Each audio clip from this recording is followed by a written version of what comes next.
Bom, regressamos ao contacto convosco, pedimos desculpa por estes problemas técnicos, no fundo foi apenas um intervalo. Vamos retomar a nossa entrevista com o Dr. Francisco Dorei Manuel. Bom, estávamos a falar então naquela segunda fase de desconfinamento, portanto após os arquivos terem fechado ao público. Bom, e estava a perguntar-te, em termos de difusão da informação, o que é que mudou no arquivo da Santa Casa da Misericórdia? Nós, durante o confinamento, aproveitámos exatamente para aumentar, tomar medidas para aumentar o conhecimento, a divulgação do site que temos. Nesse site, nós divulgamos não só a documentação, como as edições de livros ou de catálogos do arquivo histórico, ou de exposições que organizamos. Uma delas, por exemplo, ligada com o compromisso ao longo dos 500 anos, e o texto do compromisso e a análise do texto do compromisso, e com as obras de misericórdia. Outra exposição que organizámos nos últimos anos foi a da visitação. A visitação é a festa por excelência das misericórdias, que é a visitação de Nossa Senhora à sua prima Santa Isabel, e por isso nessa visitação também disponibilizámos uma série de documentação e elementos ligados com a história da misericórdia e do arquivo. No site temos vários vídeos, fotografias, textos, disponibilizamos o conteúdo até de muitas publicações, exatamente para incentivar a investigação de assuntos ligados com as misericórdias. Aqui no passado, por exemplo, também lançámos os catálogos de livro antigo e um específico sobre a música na misericórdia e o que temos hoje em dia de música, de textos com textos musicais, documentos com textos musicais, e até para aumentar o interesse dos investigadores e do público em geral, juntámos um CD de música retirada desses documentos. Na visitação, por exemplo, também fizemos uma coisa, foi juntarmos também um dos documentos, é um CD com uma interpretação de uma visitação do século XVIII, e encomendámos a um compositor contemporâneo uma visitação do século XXI.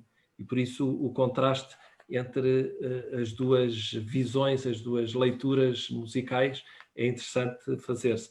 E por isso os arquivos que têm toda essa informação têm que ser, de facto, bem preservados, e, como dizíamos há bocado, até para aprender com as lições do passado, até a nível das pandemias, são elementos fundamentais que se faça o investimento a esse nível para podermos aprender com qualquer coisa com os nossos antepassados.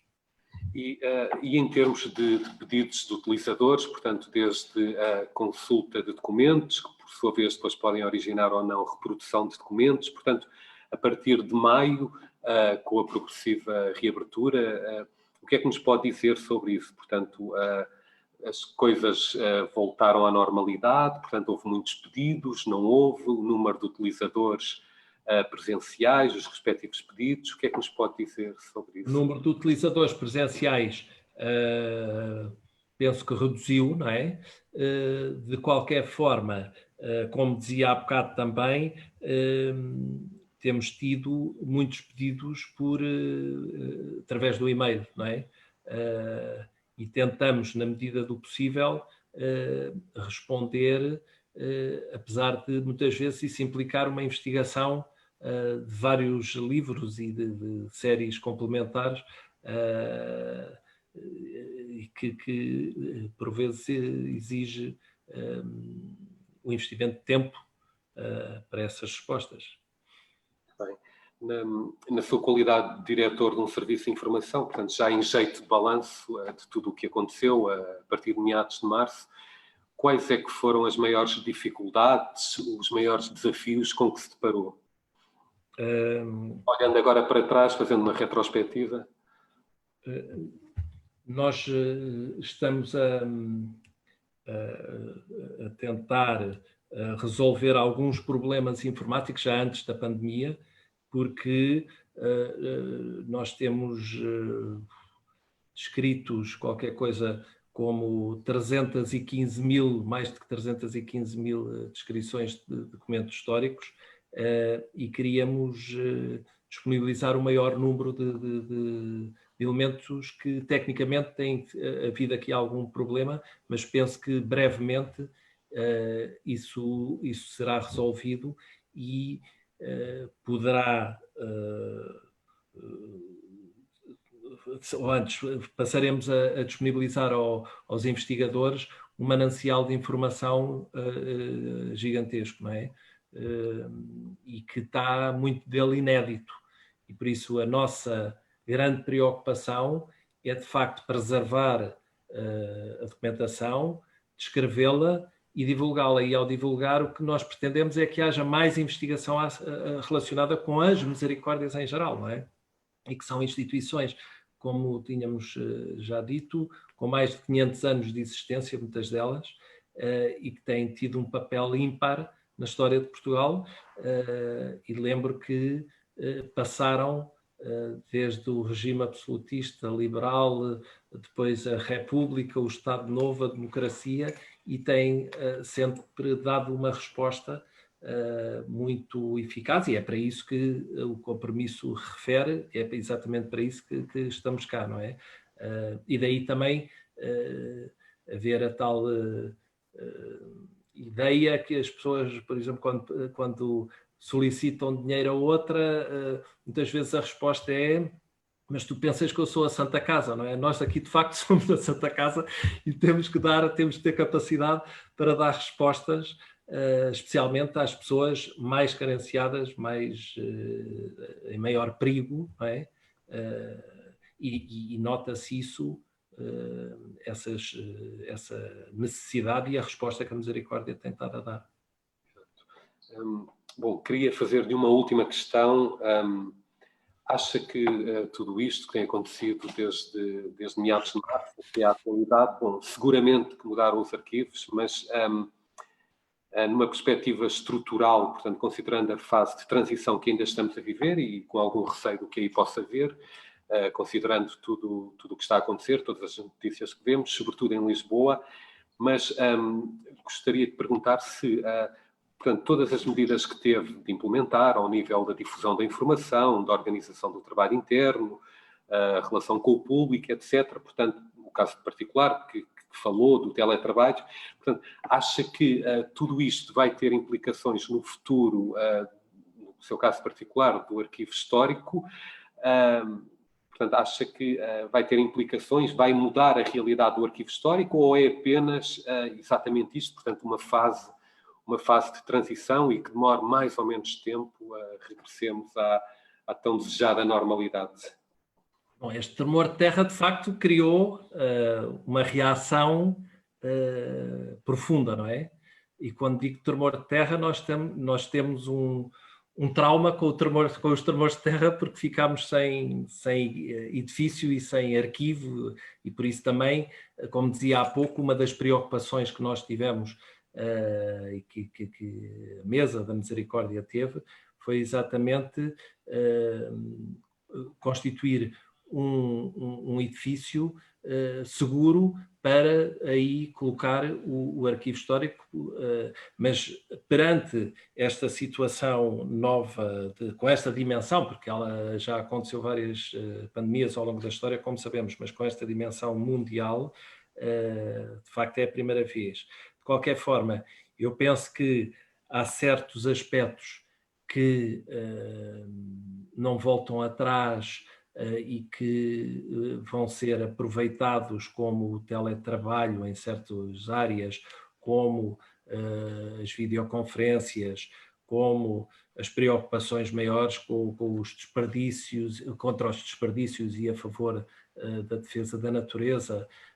De qualquer forma, eu penso que a memória das pessoas depois também é um bocadinho curta. Quem é que se lembrava aqui em janeiro, quem é que se lembrava das epidemias da varíola, das gripes do princípio do século ou da cólera morbus do século XIX, não é? Nós depois entramos num ramo-ramo que muitas vezes nos esquecemos facilmente, mas é bom termos presente estas preocupações com o ambiente e felizmente que se vai vendo, especialmente nas gerações mais novas, essa tomada de consciência. Esperemos que isto ao menos ajude nesse sentido. Muito bem. Eu penso que em parte, nem de propósito, acabou de responder ao que eu ia perguntar, mas sendo o arquivo da Santa Casa Misericórdia de Lisboa um arquivo histórico e tendo à sua responsabilidade muita documentação relacionada com a história da saúde, há algum marco nesse arquivo para a pandemia Covid, portanto, alguma coleção sobre esta realidade que agora estamos a passar, portanto, para quem quiser fazer uma retrospectiva entre o passado e o que agora estamos a viver, pode-nos dar algumas pistas nesse sentido? Sim, nós temos, por exemplo, na série das deliberações de mesa, que é no fundo as decisões da administração, temos decisões desde o século XIX e XX, nomeadamente, a tomarem medidas concretas de apoio à população, de isolamento, de hospitalização dos doentes, de concessão dos subsídios, como dizia há bocado, de medidas que, no fundo, é interessante que alguém se debruce, possa se debruçar para ver até que ponto é que algumas das medidas que hoje em dia foram implementadas já tinham sido postas em prática no passado, não é? E nós temos alguma documentação ligada com isso e talvez seja uma investigação interessante a levar a cabo e que nós temos todo o gosto em disponibilizar todos os elementos que tivermos. Dr. Francisco Doura Emanuel, muito agradeço a interessante entrevista que nos concedeu, muito obrigado. Agradecemos se podemos participar aqui com a Universidade de Évora. Muito bem. Desde já peço desculpa mais uma vez em meu nome e em nome do Cideus a todos os que nos estavam a ver e a ouvir e a emissão foi interrompida. As nossas desculpas. Regressaremos na próxima quinta-feira, sempre às 17 horas, desta vez com a presença do Dr. Silvestre Lacerda, o diretor-geral da Direção-Geral do Livro, dos Arquivos e das Bibliotecas. Muito obrigado por nos terem seguido. Até breve.